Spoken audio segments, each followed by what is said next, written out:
Mga Lods, magandang araw sa inyo. So, alam nyo naman na sa Tondo ako lumaki, di ba? So, hindi nyo talaga maiwasan sa lugar na yun yung mga asaran, kulitan, di ba? Pero yung mga ganong klaseng pagkakataon, Lods, yun yung mga nagpapatibay lalo sa pagkatao mo eh.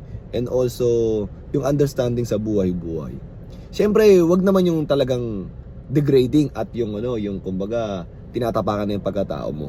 Pero yung alam mo yung medyo nasa linya-linya lang, yun yung magpapatibay talaga sa'yo eh. Alam nyo ba't ko nasabi yun? Naalala ko kasi, meron akong kaibigan na import ng PBA, si Arizona Reed. So one time magkikita kami kasi parang kakabalik lang niya ulit sa Manila nun. So tinatawagan ko siya. So magkausap kami sa telepono.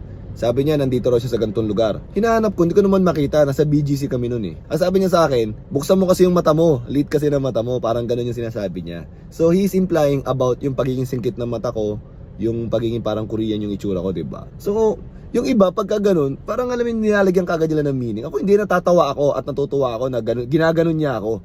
Kasi para sa akin, lambing yun na magkaibigan kami. So, nireply ko sa kanya, abang kausap ko siya sa telepono, sabi ko sa kanya, wag ka kasi sa dilim, hindi kita makita.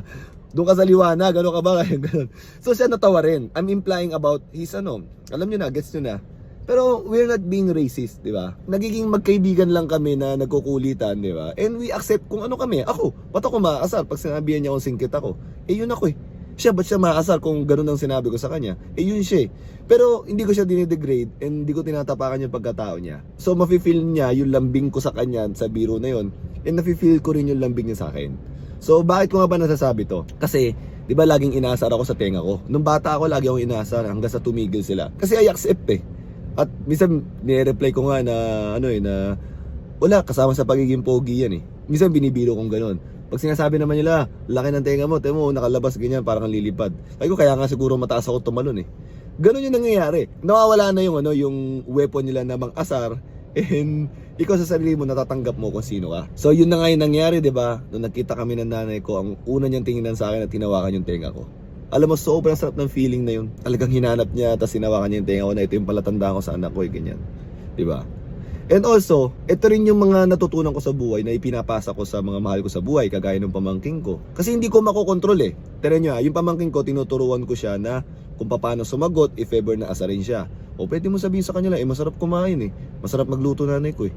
Ganun talaga, diba? So, nagiging sila, ready sila sa outside world. Kasi ako bilang tito nila, hindi ko naman makokontrol yung mga taong makakasalamuha nila eh. Kasi ang magkocontrol doon yung mga magulang nila. So ngayon, kung aasarin siya, okay lang, at least kaya natin kontrolin naman yung magiging reaction ng mga mahal natin sa buhay. So yun yung tinuro ko.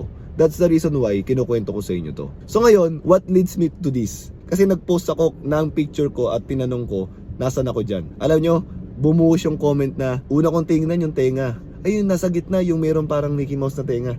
Alam nyo, sobrang sarap sa pakiramdam na sinasabi nyo yan na it means sinubaybayan nyo ako, yung istorya ng buhay ko, natuwa kayo sa akin, di ba? And nafe-feel nyo na parang nilalambing nyo ako. Sobrang natutuwa ako sa mga comments nyo na yan, kaya sobrang salamat sa support and nakagawa ko ng video na to to express my my point of view sa buhay na natutunan ko during nung kabataan ko. So ilang mga lods ha, thank you.